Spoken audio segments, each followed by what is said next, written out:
अरण्यपुर गांव का इतिहास बहुत प्राचीन था। यह गांव ऊंची पहाड़ियों और घने जंगलों के बीच बसा हुआ था। यहाँ के लोग सरल स्वभाव के थे, लेकिन उनके दिलों में एक अनकहा भय हमेशा रहता था। इस डर की जड़ थी गांव के पश्चिम दिशा में स्थित एक रहस्यमयी सरोवर। सरदार सरोवर गांव का सबसे पुराना स्थान माना जाता था। उसके चारों ओर पुराने साल और पीपल के पेड़ खड़े थे, जिनकी परछाइयां दिन में भी डर पैदा कर देती थीं। गांव के बुजुर्ग बताते थे कि यह सरोवर कभी देव शक्ति से जुड़ा था, लेकिन किसी घोर पाप ने उसे अभिशप्त कर दिया। कई लोग इसमें अजीब हालात में मरे थे। कहा जाता था कि यह सरोवर केवल उन्हीं को स्वीकार करता है जो अपने मन के सत्य से भागते नहीं। इन कथाओं के कारण कोई भी व्यक्ति सरोवर के पास नहीं जाता था। बच्चे उसका नाम सुनकर ही सहम जाते थे। लेकिन गांव के कुछ युवा इन बातों को अंधविश्वास मानते थे, विशेष रूप से अमित और काव्या। अमित पढ़ा लिखा, तर्कशील और साहसी युवक था। वह शहर से पढ़कर लौटा था और हर बात को वैज्ञानिक नजरिए से देखता था। काव्या भी निडर और जिज्ञासु स्वभाव की थी। एक शाम अमित ने अपने मित्रों से कहा, ये कहानियां सिर्फ डर फैलाने के लिए बनाई गई हैं। अगर वहां सच में कुछ है तो हमें जाकर देखना चाहिए। साथ में बैठे विक्रम और नरेश घबरा गए। विक्रम बोला, मैं तो वहां नहीं जाऊंगा। कहते हैं वहां आत्माएं भटकती हैं। नरेश ने भी सहमति में सिर हिलाया। तभी काव्या ने कहा, अगर अमित जा रहा है तो मैं भी चलूंगी। डर से भागने से सच नहीं बदलता। अमावस्या की रात उन्होंने जंगल में जाने का फैसला किया। मशाल, रस्सी, थोड़ा भोजन और एक चाकू उन्होंने साथ रखा। काव्या बोली, हमें हर स्थिति के लिए तैयार रहना होगा। अमित ने कहा, अगर कुछ अजीब दिखे तो डरने से पहले समझने की कोशिश करेंगे। रात घनी थी। जंगल में चलते समय ऐसा लगता था मानो कोई उन्हें देख रहा हो।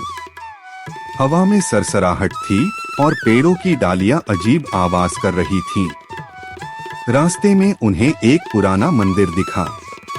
टूटी मूर्तियां, सूखे फूल और जले हुए दिए पड़े थे। काव्या ने फुसफुसाकर पूछा, क्या यह मंदिर भी सरोवर से जुड़ा है? अमित ने कहा, संभव है, लेकिन सतर्क रहना होगा। जब वे सरोवर पहुंचे तो दृश्य बेहद विचित्र था। पानी हल्की नीली रोशनी से चमक रहा था। चारों ओर अजीब प्रकाश फैला था। अचानक अमित का पैर फिसला और वह गिर पड़ा। उसी क्षण तेज रोशनी ने दोनों को घेर लिया। जब आंख खुली तो वे एक अलग ही संसार में थे। चारों ओर विशाल पेड़, चमकते फूल और हवा में मिठास थी। तभी उनके सामने लाल वस्त्रों में एक स्त्री प्रकट हुई। उसकी आंखें असामान्य रूप से चमक रही थीं। वह बोली, तुमने सरोवर का रहस्य जानने का साहस किया है, लेकिन इसके लिए तुम्हें 3 परीक्षाएं देनी होंगी। पहली परीक्षा थी भय का सामना। अमित को गहरी खाई पार करनी पड़ी और काव्या को घोर अंधकार व एकांत से जूझना पड़ा। दूसरी परीक्षा थी लोभ का त्याग। सोने चांदी के ढेर उनके सामने रखे गए, लेकिन दोनों ने मन को नियंत्रित रखा।